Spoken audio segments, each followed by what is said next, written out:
Jacob Hawley, welcome to the Mutual Connections podcast. How are you? I'm doing well. Glad to be here. Thank you, Jacob, for having me on. It's been Of course. it's been a long little time bit coming. since we caught up. It has been a bit. I know when I started doing this, when Chris and I actually got introduced, that's when I was still working over there at Nextiva, and I wanted to do an episode with you pretty much from the beginning. And me being lazy and not reaching back out to you is the reason we haven't done it yet. But here we are now, so I'm very, very happy to be here. Yeah, thankfully your significant other works here, so I was able to bug her about it, asking how you were doing, and that tapped you on the back to get this rolling. So I'm excited to just talk about sales and life. Sales and life, exactly. Now, I want to start just by kind of outlining the story of how we know each other, because Nextiva was my first corporate sales job. So I've talked a lot about some of my startup experience and some other sales things that I've become engaged with before that. But we finally got introduced just because you were one of the managers on the floor. And it was really at a time where we were building this sales team kind of from the ground up, that management team over there at Nextiva. And we had to try so many different things out. Felt like every day was just strategy and trying to test things out and see what was going to work. It was a very fun period for me. But I remember you standing out as just a manager to me. I knew was going to be more of a mentor for sales as well as a mentor for life as well. So I always wanted to kind of pick your brain on how you got started in sales, how you got started in sales leadership, some of the philosophies that you have behind really what drives maybe your management style, and really just talk about some of the stuff that we were able to do together. Yeah, fair. I think sales is interesting, and I think for a lot of people it might be this way. I'm not entirely sure, but it wasn't the first choice for me necessarily. You know, I got into the world of this through advertising as kind of my forte, like visual communication, entrepreneurship, which was really based around sales. If you go back to like the philosophy of what it was, you know, and what we were building from an advertising point of view, a lot of times was selling to potential buyers of our advertising product. I didn't really look at it that way when I started. I looked at it more through the lens of like doing really good creative work, which wasn't always the case. It was really about selling the vision, selling the version of the story. So I learned storytelling really through a lot of that visual communication, as well as like through writing storyboard and going through pitches with clients and being on some of these high leverage calls early on in my career when I was 24, 25 years old. So, and for reference, I'm 35 now. So that was kind of my first foray. And then I moved out from Chicago. So I was living in Chicago, great city. Moved out from Chicago to Prescott, Arizona. My parents live out there. My sisters live out there. And I basically restarted because advertising at that time was really winding down from major agency work. And unless I was going to move to Phoenix to latch onto somebody, you know, there aren't a ton of advertising agencies either that were similar to what I had when I was coming out of college. And so I took a job. My dad knew a guy. He ran the enterprise rent-a-car branch in Prescott, introduced me.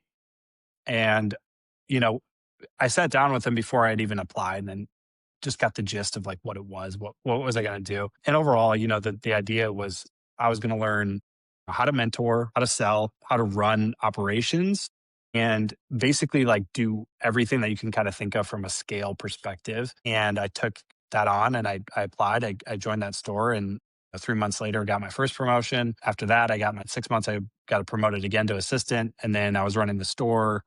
And a year later, I did that for another year. And then I moved down to Phoenix, and I ended up managing stores in Scottsdale, Tempe, Mesa. So I was all over the place. And I loved the selling aspect of it and the competition. So that's what I learned, especially too, was like how to be competitive, how to be a team, and then how do you get those people motivated every day? Like enterprise is a grind, dude. It is, Yeah. I mean, 6 a.m. to 7 p.m. a lot. Yeah, I think that's pretty par for the course. And I was doing that for a lot of years. And you got kids, you know, 23, 24 years old for the most part. So young, talented individuals who wanted to go through the training program that Enterprise had, which was fantastic. But how to get those people motivated every day to like do B2C, you know, selling essentially. And then, you know, I ended up learning how to do B2B by doing contracts for fleet as well as through like car sales, et cetera. But I kind of hit a glass ceiling in terms of, hey, what was I going to be doing for the rest of my life? You know, I'm very ambitious, and enterprise allowed me to do a lot, but I decided to take a bet on myself. I became an SDR at 31 years old for a tech startup in Santa Clara called Clumio, and best decision I ever made in my life. I learned real quick because the tools of tech sales, everything we get to use was so cool to me. I'm like, this is awesome. And then all I got to do at the end of the day is do the outreach, do the tasks, learn how to talk to people, which I did my entire career. And 3 months into that, same thing happened. I ended up being a team lead. There was 4 other SDRs. I had a new one starting. I took, him under my wing, showed him how to do everything because, processes and stuff are different. I think like naturally, just for clarity, Jacob, I don't know if I to be a leader. It's just kind of something that has consistently been put on, not put on me, but like given. And I think that that's a blessing because at the end of the day, like I think that's part of my style is I don't try too hard. And that might be what stands out a little bit. But after that, I ended up having a team of 7 SDRs at Clumio, I think 9 total. They gave me the team after 9 months roughly. Then I did that and came over to Nextiva and took everything I knew, everything I possibly knew about tech sales, about management, about operations, about all that stuff, and just like who I am as a man, as a person, and as a leader. Like my job was to build out a team here with you that is like building the plane and flying at the same time, extremely difficult. And Nextiva is nothing but changes all the time. So my like wake up and go to sleep mentality is pretty much 2 things. And it's how do I take care of my team today? Like what do they need? And then when I end my day, like, okay, what from a captain's log perspective, like what stood out about that day? So I can go into the next day just like ready to continue to roll with the punches with my team. Like I take it a day at a time and I do not get too far ahead of myself or look in the rearview mirror because I was taught early on, like the mountain looks really big at the beginning of the month or beginning of the quarter. That mountain looks huge. And my job is to help you get up that damn mountain. So Yeah. that's a little bit of background. Yeah. I could go No, on, but that's such helpful background. I didn't actually know that you had the background in advertising before getting into sales. I find it very interesting that so many people start to understand that they really like sales, but it isn't, I like cold calling or I like running demos or I like convincing someone to buy something. Usually, what I'm finding, and I find this for myself, is falling in love with what it actually looks like to talk to people and find a solution that's just going to fit whatever it is that you're selling. Like what I've found more than anything else is as I learn from different managers and as I try to teach myself, it isn't about these little tiny tricks that are going to make you good at selling something or that's going to make you, even like you mentioned, like being a good leader. It's not about having to go out of your way to do some of those things, but it's if I can just improve as a person and have very genuine intentions of trying to either help the prospect or who I'm talking to sell, or even just help the people around me. It's interesting how those opportunities kind of come into play of, being a leader or being a salesperson. And I think one of the things you said that I want to kind of stick on for a second is that you started in a role where you were thrown into having to learn operationally how a business works, learning the operations of the building, and then learning how to teach that to a team. These were 12 to 14-hour days. That's a lot of experience that I feel like I've had when I was running my startup companies. And I feel like it made me into the man and the salesperson that I am today, because if you understand the entire ecosystem of at least your niche part of the company and you understand the people, I feel like that'll make you a 10 times better salesman than somehow just mastering, talk tracks or competitive landscapes or something like that. What do you think? I agree. It's an interesting way to look at it too, right? Where you're you're taking a holistic view of where you are, who the people are, what's the operation like. I think all those things play into like confidence, right? I think there's a big piece of confidence that is just given when you feel like you know where you are, you know what's, intrinsically we operate, based on like fight or flight. And I think the more we feel ingrained in where we are, and at home where we are, even if we don't love it, right? I think that happens quite a bit. I think the better we're going to be as people. Like for you, Jacob, I think you were very like grounded in reality. Your startups, obviously, that helped you immensely from the amount of work you had to do.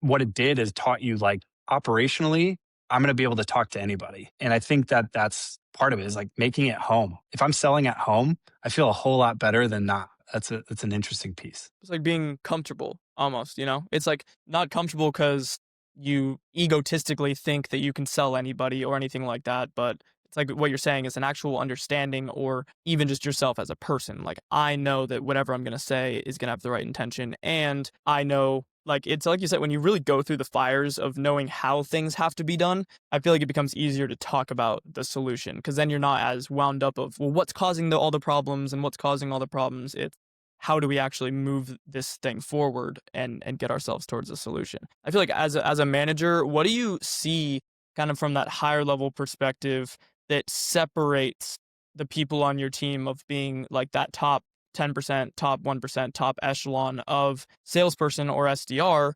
versus someone who's maybe still learning or trying to go through the motions and really get to that level? I think the number one thing that I see from people that do extremely well, especially from the beginning, they prepare very well. Preparation for everybody might look a little bit different, how they prepare, what organization looks like to them. But on some mental level, there's a preparation that's happening every single day. And that preparation then leads to them learning something every single day. And I think that with yourself and a couple others that I've had here, especially, like the preparation was always there. The outputs could have been different. Typically, when you settle into your preparation, you don't see much deviation from where you are day to day. The hard thing to teach another person to do is how to prepare better per se, because a lot of it can be intrinsic. It's something that has to be from within, where you're just telling yourself, this is how I'm going to operate the best to get whatever outcome it is.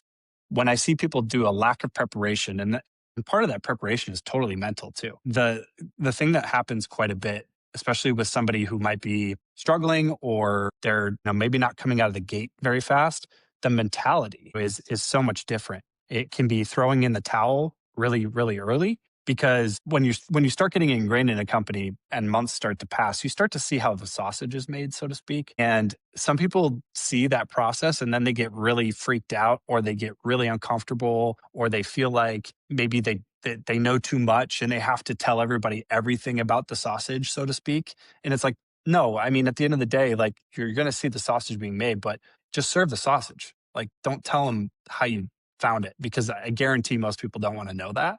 Yeah. It's such like a preparation based position. And if you're not prepared mentally, the chances of you going out there and talking to somebody about like their problems and how we can solve it from whatever solution you're trying to solve it from, I don't think you're going to have much confidence, and you're not probably not going to inspire that person to want to buy or talk to you. You have to have some belief. It's not drinking the Kool-Aid either. It's just, hey, like this is what I sell. And even if you don't love what you sell, you can sell it. Like Yeah.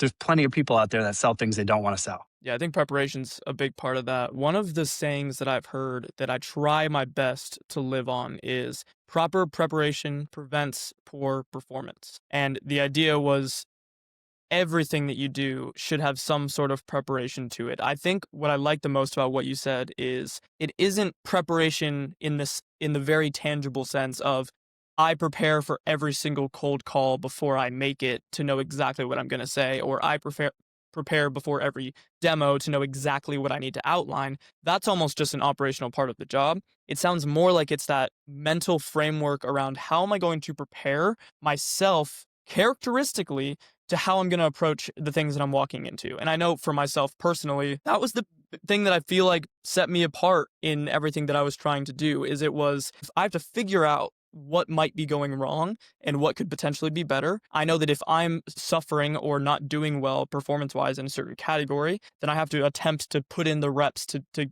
get that to a better place. But it wasn't as much about preparing for the day and like setting the right time blocks or that type of preparation.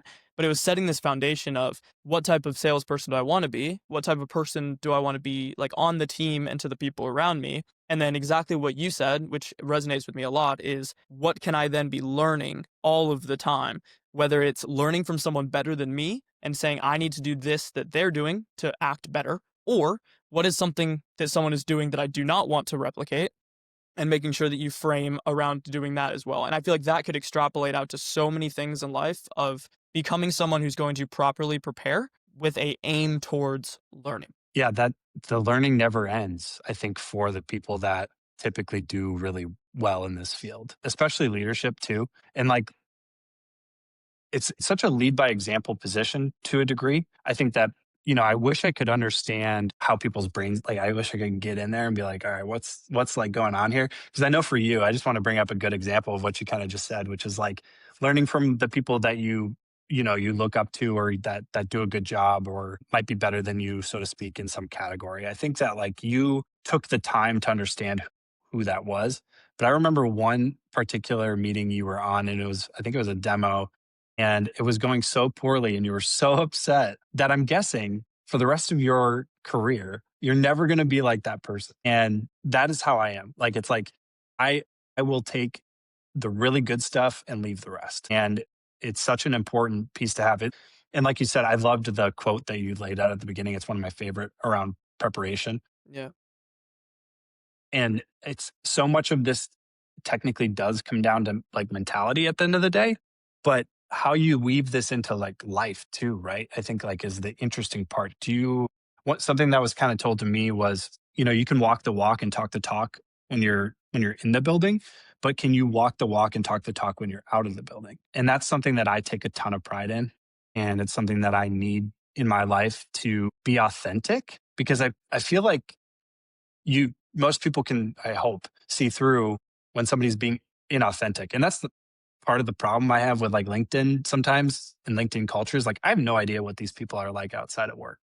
They're giving me advice, or giving a lot of people advice. They might have a huge audience, but like I don't know what they do when they're not on LinkedIn or when they're in the building. I'd be very curious to know some of that, but I think that's just the world we live in. I think authenticity that you're bringing up just as a topic, people like to throw it out. Authenticity in sales is how you're going to be better at your job. But it still feels like this fake like inendum of, if I'm authentic on my call, I will be persuasive enough to then like make the sale. Or if I'm authentic, I'll make sure I communicate things that are actually valuable and still make the sale. For me, I think going back to what you said about working at enterprise, when you have been in a situation that is a 12 to 14 hour or like an 18-hour work day, if you actually have ever gotten to the point where every hour of your day is work because you've done a startup or you've been in a role that was just very, very demanding, I think it unlocks an entirely new level of yourself when it comes to authenticity in your job, because genuinely every hour that you were awake was what you had to do to make things go round and to make sure the wheels kept turning.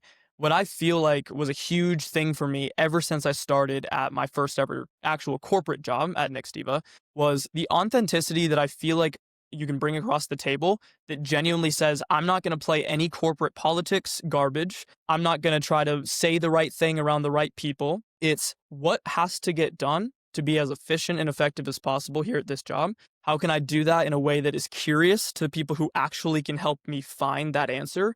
And how can we attack that as a team? Because I walked into corporate and I was even afraid of corporate because I knew what the stigma was of everyone would just not say things if there were problems, or they would point fingers and try to blame this person and avoid responsibility. I'm coming in from startup experience being like, if there's a problem, the problem has to be solved or the business doesn't continue. And even though that's not technically true from you're just a salesman at a company perspective, it is true when you operationally try to do things well. So I'm really curious what you think about that type of perspective. It's an interesting one, right? Because you brought up politics and like even the corporate go around of like the authentic thing to do is to call out bullshit when we see it and to move through it and fix it together. I think is like how it operationally should be most of the time. I think what I've learned though too, and this is just the interesting portion, is like everybody has a target, or they got something that they're after, whatever their goal might be. I think I had to understand through my career whoever the stakeholders I was working with. And my team is obviously like the number one stakeholder. There's two kind of core tenets to leadership for me, is like what's best for the people and what's best for the business. The thing with leadership, and you saw it too, being at Nextiva and just in corporate life in general, is like there's a lot of different stakeholders for a lot of different positions. All of them have different motives, and all of them are typically led by teams or at least a few people. And what I had to learn is that you have to sometimes massage a point to get it to a point where it needs to be. Yeah. And I really think that what it fundamentally comes down to is communication and how we communicate, right? I think like you talked about getting down to kind of the brass tacks of like, hey, this is what needs to be done, operationally efficient. But if we can communicate on a regular basis, which I try to do, and this is something that I think goes back to my leadership style, is like I check in with my people daily and I allow them to have space to talk about things that they need to talk about, but I also just check in. I want to make sure things are going okay, that there's not a roadblock. Because once we sit down for a one on one or whatever it is, I'm not surprised by anything. Right. And I think what happens in these other divisions is we don't talk like enough and we don't talk about the stuff that really matters. I think like we need to understand that each other has like all these goals in mind. I think there should be just kind of like one end goal that everyone's working towards. Cause I think you saw that with us being under marketing, which we are as an operation versus under sales. So like marketing has a different plan or an idea of what success looks like versus sales. Mm. But long term for the company, what's going to end up being the thing that drives Nextiva forward or drives any brand forward, drove my stores forward for enterprise was revenue. Yeah, I think what are your thoughts on let's just take an SDR perspective because I love that model. Like I'm in full cycle now, but I think being an SDR is one of the best things that I think you could ever do if you're trying to get into tech sales or even just into sales in general. On the same topic that you were talking about from a micro perspective, what are your thoughts or how would you coach somebody who sees potentially a bigger problem in the business or a bigger problem that's on a different team that's maybe outside of their control and them using that as a either excuse or roadblock for actually doing the job that's in front of you, which as an SDR is literally just make outreach and do whatever it is that you can. How would you coach that person? I would tell them that that's not an excuse. It's really not at the end of the day. And somebody like yourself, I think is a good example. You were like, screw it. I'm just going to book outbound. I think that you're like, I don't, you can give me whatever you want from like a leads perspective, sure. Like, or whatever you want to call it from any sort of business. You were more than happy to be like, all right, cool. I'm going to find a way to book outbound and outbound is hard as hell. And you just operated under that rhythm. You didn't allow like other rhythms to disturb your rhythm. And I think like at the end of the day, yes, sometimes it's not ideal, the positions we get put in. But the ones that say, great, whatever you give me is gravy. My job is to find people to talk to about the product and I'm not just find them. We have so many tools at our disposal. Why waste our time like worrying about the next lead or the next event or whatever it is? Like the honest truth is the more conversations you have with people, the more meetings you're going to book. So if you're complaining or spending time in the wrong areas because you think it's going to help you feel better about how you feel, you're not having conversations. I think I've talked to a couple people that are still in the space, people who are still doing SDR work, or even just people doing outbound work of full cycle sales. And I remembered this time when I was still a BDR and I was getting frustrated about kind of like you said, if leads aren't what they always could be, or if you're waiting for a certain marketing material or marketing event, or even a product launch, whatever the different thing that you're kind of hoping to be reliant on is working. And for me, it was my pickup rate is getting to near zero. It's like 2% to 4% pickup rates on the phone, where the idea was if you can't get anybody on the phone, there's no way you can book meetings. And I remember being so angry because no matter how strategic I was, no matter how much I was trying to develop my skills, there was this uncontrollable of I literally can't even talk to these people. So what can I do about it? But I developed this frame and I've talked to some of my friends about it. And I've decided that I think a lot of people should adopt this frame.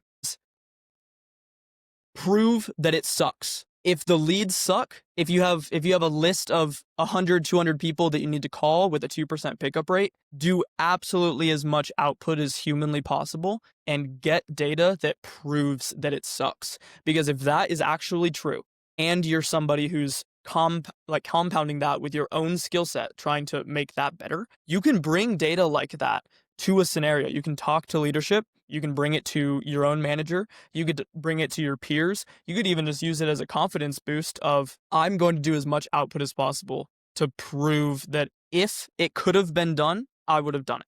And I think that what you kind of talked about, like confidence of I'm just going to do it, was a really, really powerful way to get over these other roadblocks of maybe things that you can't control. Yes.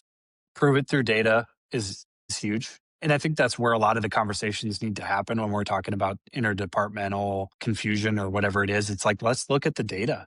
Because if it sucks, right? And I know for a fact we've had a couple of scenarios where it was just bad and we called it out. We said, look, the data's not there. Our team's trying, they're doing the output, but we're not getting anything back at all. I think in general, let's go back to the drawing board of what we're trying to go accomplish. And I think what you said is great. Like, yeah, let's prove it sucks. I think that's a big part of like my job today, Jacob, is like I look at data, I try to understand what is going to drive the most positive outcomes, or like what is the best, you know, what is the best method of a lead, right? That comes up quite often. Like thing is hitting well, or what are we making the most out of from a meetings perspective for the SDRs? Like what do we really need to be paying attention to? And then like what can we control? I think that's been really a big thing lately is like it's harder and harder to get people on the phone cold. Like that's kind of a fact at this point. It's tough. Email just as hard. LinkedIn can be good, can be hard, but like the phone is still probably your best method, but it's getting harder and harder. So, we need to know that data is continuing to stink. And like, if that's the case, we got to find ways around it or find ways to break through the noise. But like, I think proving it through data is pretty much what I have to do every day. It's just like, otherwise I can't tell my team, hey, this is what you should go to. Yeah. Which makes it, I think that's why sales is just, it's its own realm of work, because in my opinion, just sales in general is a umbrella term of we just have to generate net whatever, whether that's net new conversations, net new revenue for the business. Everything is just a new funnel that is kind of reliant on the person. It's reliant on the individual. And I think I heard this euphemism recently. It was like that sales is just personal development wrapped up in a job. What do you think about that? Man, maybe that's why I like sales so much. I just like That's why I I need to like work on sales so much. myself. Yeah. I need to work on myself so much that sales is exactly where I need to be. And honestly, that's probably the right idea. I think to some level, like the ability that we have in sales to like take a look in the mirror is pretty much a daily thing, right?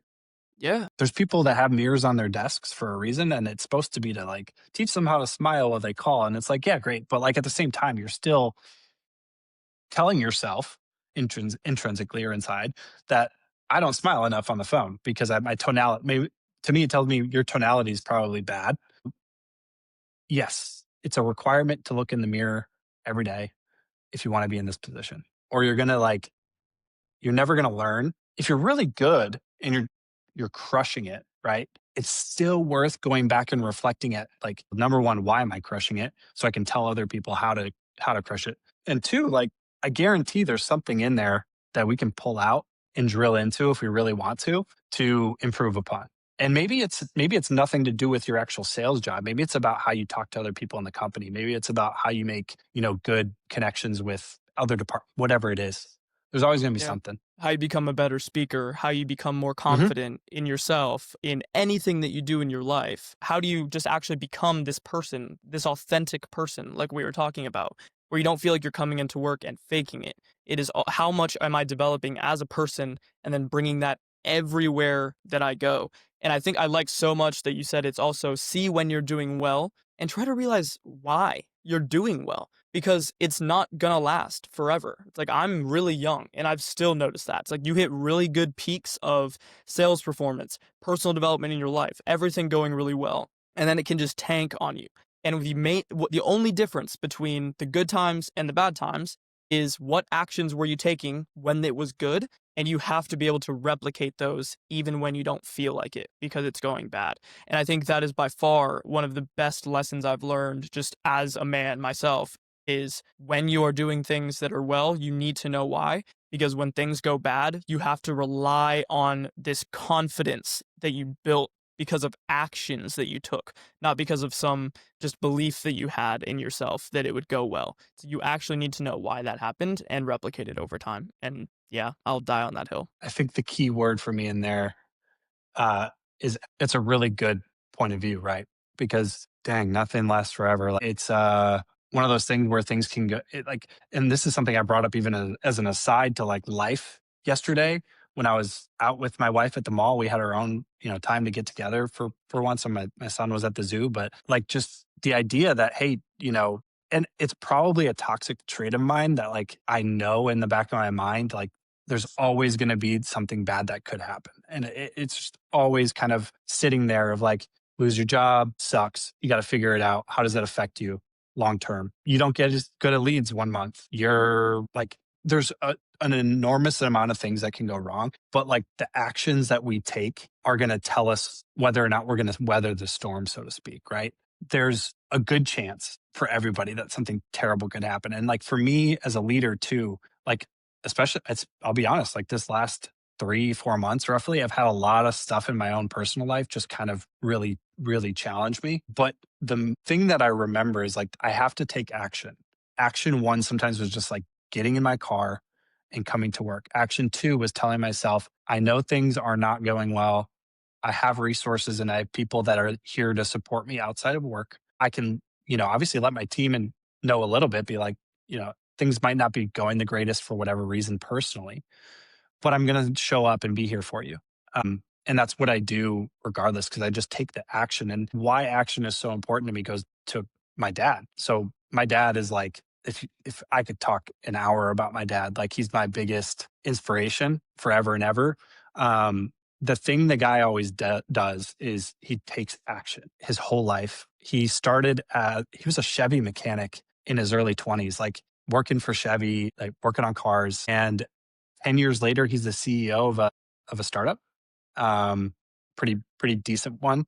And he did that for 25 years, no college degree. But the thing that he did every single day was take action. And it's like the thing that I can say about my dad that he never stopped doing was taking action. And sometimes Yeah, that's like that's really, awesome.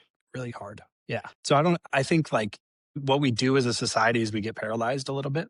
There's so many things out there to distract us, but like if we're not taking action, we're going to have a hard time. Yeah, agreed. I've always heard it's like a lack of action usually is what breeds anxiety or worry because anxiety is a perceived too many options and without actually taking action on one of them. So I feel like even in my personal life, when things go really awry or there's something really tugging on me, the best possible thing I can do is take the actions that I know will push me in the right direction. Which that's a good thing to always rely on because you can't control what's going to happen outside. I know I typically will like finalize and round off these. I like to ask, what is one philosophy or mantra that you've recently been wanting to live by that you'd want to share with other people? Oh, a mantra recently that I've been wanting to live by or share. I think it's interesting because we were just kind of talking about it. This is going to sound funny. My brain immediately goes to Yoda, Sounds like a and Jacob Holiday type of thing. I know, right? It went to Yoda. It's do or do not. There is no try. I mean, there is try, but to some degree. For whatever reason, I've kind of been on this idea of like Henry Ford's been super interesting to me lately. I think it's just for whatever reason, just thinking about supply chain and how that changed everything for everybody.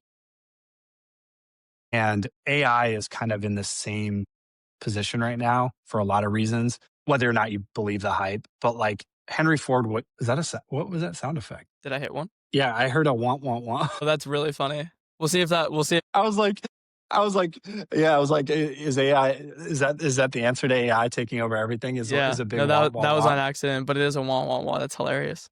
I mean, to some degree, like I was kind of feeling that way, honestly, Yeah. a little bit of womp womp.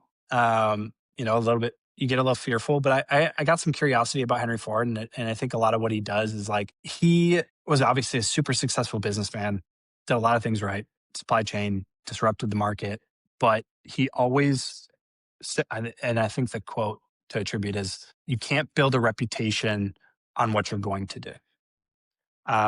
You build a reputation on what you're doing. And I think for me, I don't think my reputation is ever like, I think to some degree, of course, we forecast, right? We think about what this person could do or what this person can be, but it's typically about what we've done. And my reputation is always going to be like, what have I done? And if we can live by that to some degree, could be metrics, KPIs, go back to whatever you want from a sales perspective, like, what have I done? And that will be your reputation. I'm very curious to know, like, that's kind of my mantra. I want to know what your mantra's been lately too. It's a good question. I really like yours. I like yours a lot. It You kind of can't sums steal up. mine though. It sums up. I know. I know. It sums up kind of what we were talking about. Of like, it's stories are written about what gets done. You don't write the story beforehand. I think for me, I've really been trying to focus on and live on that everything that is happening exactly the way that it should. And I think that's because I've seen so many highs in terms of like work and everything going well in the personal life at the same time. And in those moments, I try to be as grateful as possible and acknowledge where I am and know that it isn't going to be this peak experience forever. But then when things really get down to the low points and you try to figure some things out for the exact same reason, it's because it's not going to last forever. And you're here to learn the lessons that you're supposed to learn and be able to try to shape what you do out of that. And I think actually being able to pay attention to that and truly, truly understand it is something that I'm trying to live by. Because when you're in the experiences, either the highest highs or the lowest lows, I feel like we typically forget to really remember that. So I'm trying as much as I can to be conscious about that so that it can stabilize out a little higher each time. That's a beautiful way to think about it too. I had somebody say that to me today about like, I think that things happen for a reason to a degree. Um, I've been fortunate to coach, develop, and lead. I don't know at this point between enterprise and all my other jobs, 100 plus people. I don't know, but the reality of it all is like, and I think it's become more, especially over the last few years, more of a. I'm doing it on a regular basis, but if I've got 10 people and I can reach one that it makes a difference for, that's truly all that is going to matter, right? Because I think in the long scale, but there's so many damn people on this planet that if I can reach one person and drive them forward in some form or fashion, even if it's for a moment in their life, then I've made the difference that I want. And that's why I love leadership. Like I love the fact that maybe I just made somebody's day better, or I inspired them to go after a career that they didn't think they ever would have confidence to be a seller, or whatever that is. Like even with you, Jacob, like you weren't on my team for very long before we said goodbye, but I obviously got to work with you for a long period of time before that. And, I get to sit here today with you as a voice. And I think like, hey, great. I made an impact on somebody's life to some degree that they want to invite me to talk with them. And I want to leave behind, every team that I have, the people that my reputation matters the most, that it matters the most to, from my perspective is them, not necessarily like who we serve as far as like the different stakeholders, right? It's the people that I had on my team that I went to battle with every single day, and figured shit out with. I hope that reputation is what precedes me. So yeah, it's a beautiful way to put it. Yeah, well said. No, that's great. And it was such a pleasure like speaking with you about through all this stuff. I know that you and I could go on for hours. I was going to say, we could probably talk for on all like this another different 3 stuff. hours. Yeah, we definitely could. So, we'll find another time to do this. I'm so glad we got to talk about kind of all the things sales. I think the philosophy side of things for me is always what's going to be the most interesting. Like what really drives people, what really started getting people into wanting to teach or manage or really be a high performer, because that is a choice. You have to dedicate to that. And those philosophies are what intrigue me the most. So I really appreciate you making the time to talk today.